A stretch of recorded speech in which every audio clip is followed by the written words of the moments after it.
अगर भारत का सबसे भरोसेमंद और लंबे समय का दोस्त किसी देश को कहा जाए तो सबसे पहले जिस देश का नाम आता है वो है रूस।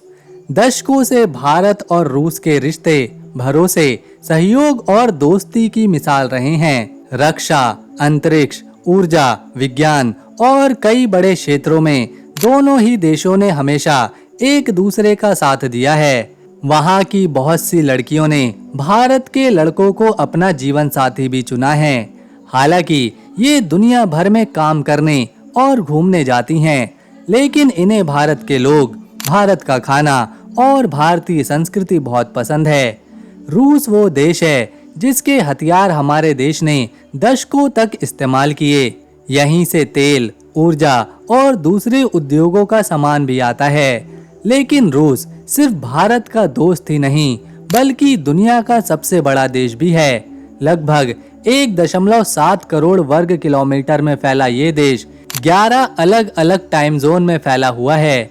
यहाँ बर्फ से ढके पहाड़, विशाल जंगल, ऐतिहासिक शहर, आधुनिक तकनीक और अनोखी संस्कृति सब कुछ देखने को मिलता है। दोस्तों, इस वीडियो में हम दुनिया का सबसे बड़ा देश, भारत का सबसे अच्छा दोस्त यानी रूस, इस देश को करीब से आज जानेंगे। लेकिन उससे पहले वीडियो को एक लाइक करें और चैनल को सब्सक्राइब नहीं किया तो कर लीजिए। रूस की सीमा 14 देशों से लगती है, जिसमें चीन, नॉर्वे, फिनलैंड, कजाकिस्तान, मंगोलिया और उत्तर कोरिया जैसे देश तक शामिल हैं।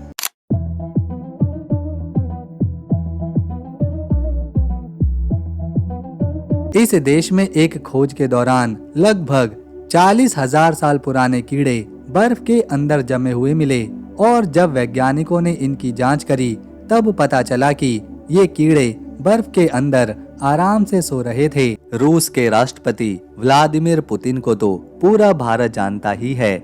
इसके पीछे की वजह है कि भारत और रूस पिछले कई दशकों से गहरे दोस्त रहे हैं। फिर चाहे दोनों एक दूसरे की पैसे से मदद करें या फिर सुरक्षा में। आपको जानकर हैरानी होगी कि रूस में एक ही दिन में अलग अलग 11 बार समय होता है।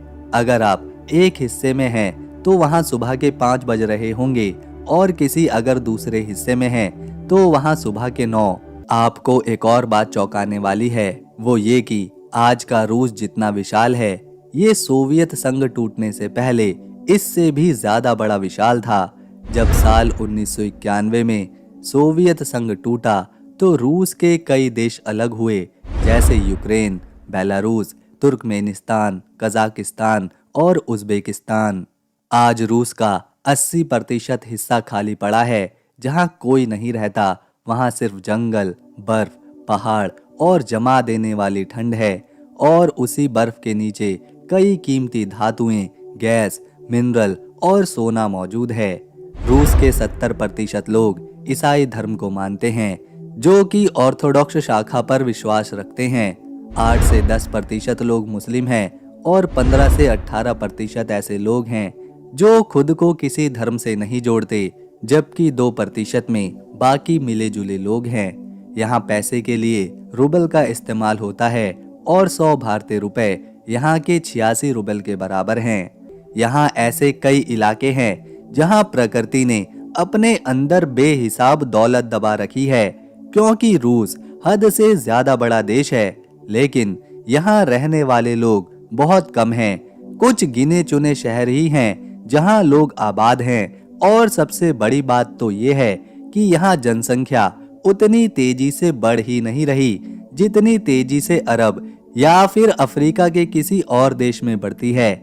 इसके पीछे की वजह है, एक तो रूस हद से ज्यादा ठंडा देश है और दूसरा यहाँ की कई महिलाएं और पुरुष अक्सर विदेश चले जाते हैं काम करने, और जो यहाँ की महिलाएं हैं उन्हें भारत के पुरुष बहुत ही पसंद हैं। इसीलिए आपने सुना होगा बहुत से भारतीयों ने वहाँ की महिलाओं से शादी करी है।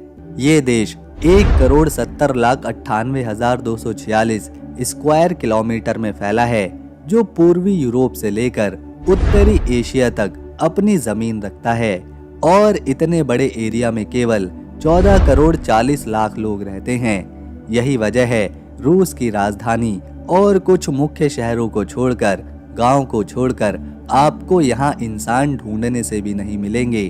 आप एक तरफ तो शहरों में आधुनिक जीवन, ऊंची ऊंची इमारतें और चकाचौंध से भरी सड़कें देखेंगे, जबकि किसी दूसरे हिस्से में बर्फ के रेगिस्तान में तंबुओं में रहने वाले खानाबदोश लोग। रूस का हर हिस्सा एक अलग जीवन, संस्कृति और खासियत को अपने अंदर समेटे हुए है। इस देश को समझने के लिए हमें इसके इतिहास को जानना पड़ेगा, और इसके इतिहास को दो अहम शहर बहुत ही आसान तरीके से दिखाते हैं। इसमें एक है रूस की आज की राजधानी यानी कि मॉस्को शहर, और दूसरा सेंट पीटरबर्ग शहर जो रूस की पुरानी राजधानी था। रूस की शुरुआत मध्यकालीन राज्य कीयेवन रूस नाम से होती है, जो 9वीं शताब्दी में उभरा था। आज का रूस, यूक्रेन और बेलारूस तीनों का सांस्कृतिक मूल्य इस राज्य में विकसित हुआ है, लेकिन 13वीं शताब्दी में मंगोलों के आक्रमण की वजह से कीयेवन रूस को बुरी तरह से चोट पहुंचाई और इसे बहुत ही कमजोर कर दिया। इस राज्य का बंटवारा होने से उसी समय धीरे धीरे मॉस्को शहर की अहमियत बढ़ रही थी। मॉस्को पहले एक छोटा सा किले वाला नगर था, लेकिन इसकी भौगोलिक स्थिति इतनी सुरक्षित और बीचों बीच थी कि समय के साथ ये रूसी जमीन का अहम और खास शहर बनकर उभरा। 14वीं और 15वीं शताब्दी में मॉस्को के शासकों, खासतौर पर इवान फर्स्ट, इवान थर्ड और इवान फोर्थ ने अपनी ताकत को मजबूत किया और रूस के जो राज्य पहले अलग हो गए थे, आपस में बट गए थे, उन्हें फिर से जोड़ने की कोशिश करी। इसी दौर में मॉस्को को थर्ड रोम यानी कि तीसरा रोम कहा जाने लगा, इस भरोसे के साथ कि रोम और बाइजेंटाइन साम्राज्यों के पतन के बाद मॉस्को शहर ही सच्चा ईसाई सांस्कृतिक केंद्र बनेगा। इसी भरोसे ने रूसी धर्म, राजनीति और जनता की सोच को अंदर तक प्रभावित किया। 16वीं से 17वीं शताब्दी के बीच मॉस्को का राज एक शक्तिशाली राज्य बन गया। इवान द टेरिबल ने पहली बार खुद को तिसार घोषित किया और बड़े बड़े मिलिट्री ऑपरेशन से रूस के एरिया को दोगुना किया। इस समय मॉस्को सांस्कृतिक, धार्मिक और सैन्य शक्ति का एक बड़ा केंद्र बन चुका था। क्रेमलिन, जो रूस की शक्ति का प्रतीक है, इसी दौर में अपने रूप में विकसित हुआ था। 17वीं शताब्दी में रोमनोव वंश सत्ता में आया और रूस ने राजनीति पर कंट्रोल जमा लिया, लेकिन इस स्थिरता के बीच रूस तकनीकी और सांस्कृतिक रूप से यूरोप से काफी पीछे रह गया था। इसी कमी को दूर करने के लिए रूस को एक अच्छे राजा की जरूरत थी, और ये काम किया पीटर महान ने, जिसे आज पीटर द ग्रेट के नाम से जाना जाता है। पीटर महान ने महसूस किया कि अगर रूस को एक आधुनिक यूरोपीय शक्ति बनना है तो उसे पश्चिमी तकनीक, शिक्षा और संस्कृति को अपनाना पड़ेगा। इसी लक्ष्य के तहत उन्होंने 1703 में सेंट पीटरबर्ग शहर की नींव रखी। ये शहर रूसी इतिहास में एक क्रांतिकारी मोड़ लेकर आया। ये यूरोप की ओर खुला रूस का एक खास दरवाजा था, जिसमें इमारतें, कला और संस्कृति यूरोप वाली अपनाई गई थी। पीटर महान ने 1712 में राजधानी मॉस्को को बदलकर सेंट पीटरबर्ग शहर को किया था। इस बदलाव ने रूस की दिशा और किस्मत ही बदल दी।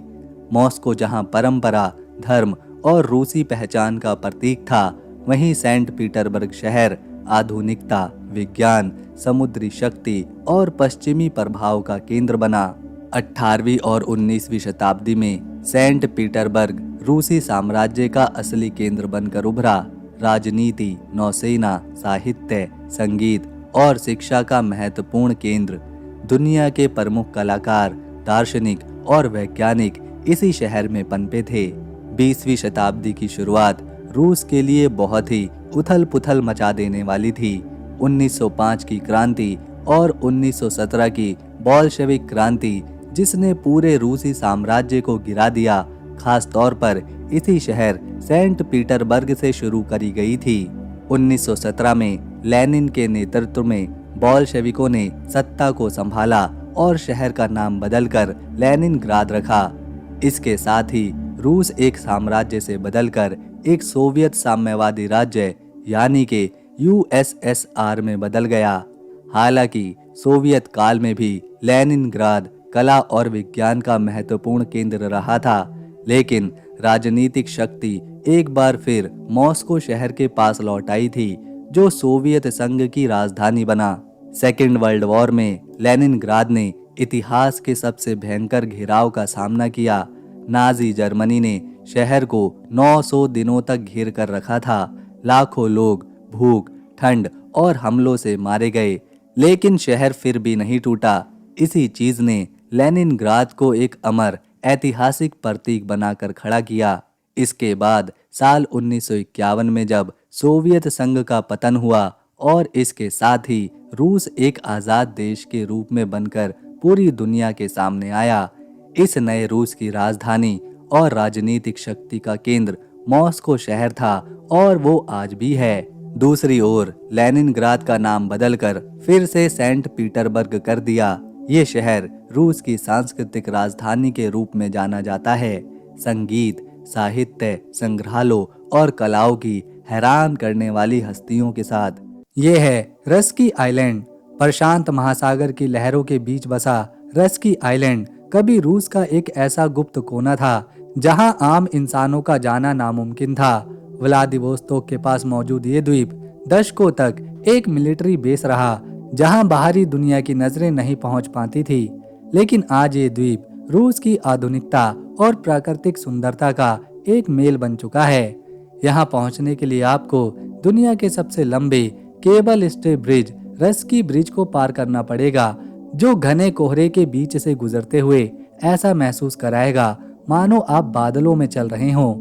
जैसे ही आप पुल के उस पार कदम रखेंगे, आपको ऊंची चट्टानें, गहरे नीले रंग का समंदर और वो शांत खामोशी मिलेगी जो सिर्फ रूस के इस सुदूर हिस्से में ही संभव है। इस द्वीप की सबसे रोमांचक बात यहाँ के पुराने सैन्य ठिकाने और किले हैं, जो अब खंडर बन चुके हैं, लेकिन अभी भी सोवियत काल की वीरता की कहानियां सुनाते हैं। यहाँ का नोवोसिल्त्सेवस्काया बैटरी पर्यटकों के लिए आकर्षण का केंद्र है, जहाँ से समंदर का नजारा ऐसा दिखता है जिसे कैमरे में कैद करने का मन करता है।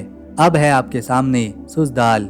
मॉस्को शहर से कुछ ही घंटे की दूरी पर मौजूद ये शहर रूस की गोल्डन रिंग का सबसे अनमोल नगीना माना जाता है। सुजदाल कोई आधुनिक महानगर नहीं, बल्कि एक ओपन एयर म्यूजियम है, जहां ऊंची गगनचुंबी इमारतों की जगह लकड़ी के नक्काशीदार घर और सुनहरे गुंबद वाले प्राचीन चर्च नजर आते हैं। यहाँ की हवाओं में आज भी 11वीं और 12वीं शताब्दी के रूस की एक महक महसूस करी जा सकती है।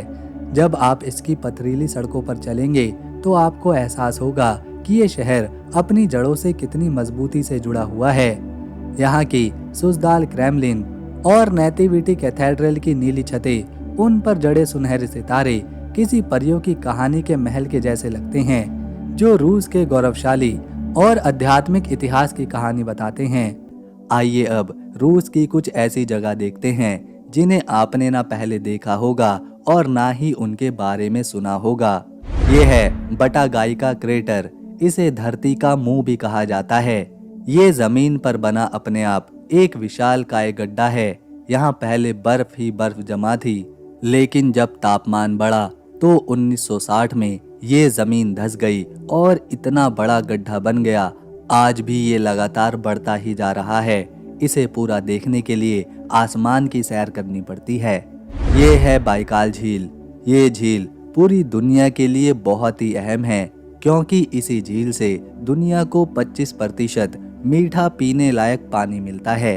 ये हैं रूस के कुछ वीरान गांव, और यहाँ ऐसे 20,000 से भी ज्यादा गांव मौजूद हैं जो पहले आबाद थे, लेकिन अब ये पूरी तरह से खाली पड़े हैं और इन्हें भूतिया गांव कहा जाता है। ये है दुनिया का सबसे ठंडा गांव ओम्याकॉन। यहाँ रहना हर किसी के बस की बात नहीं, क्योंकि ठंड के मौसम में यहाँ पर हर चीज जम जाती है। खाना, सड़कें, गाड़ी, पेड़, कपड़े, पानी, यहाँ तक कि आपकी आंखों की पलकें भी जम जाएं। इस गांव में -60 डिग्री तक तापमान गिर जाता है।